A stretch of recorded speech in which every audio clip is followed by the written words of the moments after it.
ಅತ್ಯುತ್ತಮ ನಟ ಪ್ರಶಸ್ತಿ ಬಂದಿದೆ. ಸಾಂಸ್ಕೃತಿಕ ನಗರಿ ಮೈಸೂರಿನಲ್ಲಿ ಪ್ರಶಸ್ತಿಯನ್ನು ಸ್ವೀಕರಿಸಿದ್ದಾರೆ. ತುಂಬ ಖುಷಿಯಾಗುತ್ತೆ. ನನ್ನ ಈ ಅವಾರ್ಡು ಐ ಸಿ ಯು ವಾರ್ಡಲ್ಲಿದ್ದೆ. ನಾನು ಸಿನಿಮಾ ಮಾಡಿದ, ನನಗೆ ಸ್ಟ್ರೋಕ್ ಆಗಿತ್ತು, ಪ್ಯಾರಲೈಸ್ ಆಗಿತ್ತು. I C U ವಾರ್ಡಲ್ಲಿದ್ದೆ.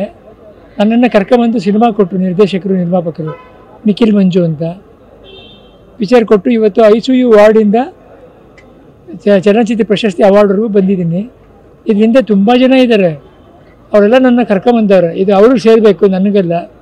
ಈ ಪ್ರಶಸ್ತಿ ನಮ್ಮ ತಂದೆ ತಾಯಿಗೆ, ನನ್ನ ತಮ್ಮನಿಗೆ, ಅಭಿಮಾನಿ ದೇವರುಗಳಿಗೆ ಅರ್ಪಿಸ್ತಾ ಇದ್ದೀನಿ. ನಾನು ನಟನೆ ಮುಂದೆ ಪ್ರಾಜೆಕ್ಟ್ ಅಥವಾ ಸಿನಿಮಾ ನಟನೆ ಯಾವ್ದಾರು ಮಾಡ್ತಾ ಇದ್ದೀನಿ. ಇನ್ನು ಹೆಸರಿಟ್ಟಿದೆ ಯಾವುದು. ಮೈಸೂರಿನಲ್ಲಿ ಸ್ವೀಕರಿಸಿರುವಂಥದ್ದು ತುಂಬ ಖುಷಿ. ಮೈಸೂರು ಅಂದರೆ ನಾವು ಸಾಮಾನ್ಯ ಏನೇ ಶುರು ಮಾಡಿದಾಗಲೂ ಗೋಕಾಕಿಂದ ನಮ್ಮ ತಂದೆಯವರು ಶುರು ಮಾಡಿದ್ದು, ಮೈಸೂರಿಂದನೇ ಶುರು ಮಾಡಿದ್ದು. ಎಲ್ಲಿ ಪಡೆಯೋದು ತುಂಬ ಖುಷಿಯಾಗುತ್ತೆ ನಮಗೆ. ನಮ್ಮ ಊರಲ್ಲಿ ಪಡೆದಷ್ಟು ಖುಷಿಯಾಗುತ್ತೆ. ಎಲ್ಲರಿಗೂ ನಮಸ್ಕಾರ. ನಮ್ಮ ಒಂದಲ್ಲ ಎರಡಲ್ಲ ಸಿನಿಮಾ 2018ರಲ್ಲಿ ರಾಷ್ಟ್ರ ಪ್ರಶಸ್ತಿ ಮತ್ತು ರಾಜ್ಯ ಪ್ರಶಸ್ತಿ ಬಂದಿತ್ತು. ಇವತ್ತು ಆ ಪ್ರಶಸ್ತಿನ ತಗೊಂಡು ತುಂಬ ಸಂತೋಷ ಆಯಿತು. ಅಂದರೆ ಇದು ಎಲ್ಲ ಇಡೀ ನನ್ನ ತಂಡಕ್ಕೆ, ಅಂದರೆ ನನ್ನ ಜೊತೆ ಯಾರ್ಯಾರು ಕೆಲಸ ಮಾಡಿದ್ರು, ನನ್ನ ಫೇಸ್ ಕಾಣಿಸ್ತಾ ಇರ್ಬೋದು, ಬಟ್ ಇಡೀ ಸಿನಿಮಾಕ್ಕೆ ಒಂದು ಪ್ರಶಸ್ತಿ ಬರೋಕ್ಕೆ ಅದರಲ್ಲಿ ತುಂಬ ಜನ ಕೆಲಸ ಮಾಡಿರ್ತಾರೆ, ಅವ್ರು ಯಾರಿಗೂ ಕಾಣಲ್ಲ. ಸೊ ಇಡೀ ಪ್ರಶಸ್ತಿನ ನಾನು ಇಡೀ ನನ್ನ ತಂಡಕ್ಕೆ ಅರ್ಪಿಸೋಕ್ಕೆ ಇಷ್ಟಪಡ್ತೀನಿ. Thank you so much. ಧನ್ಯವಾದ. ನಿಮ್ಮಷ್ಟೇ ನಮಗೂ ಬಹಳ ಸಂತೋಷ ಆಗ್ತಾ ಇದೆ.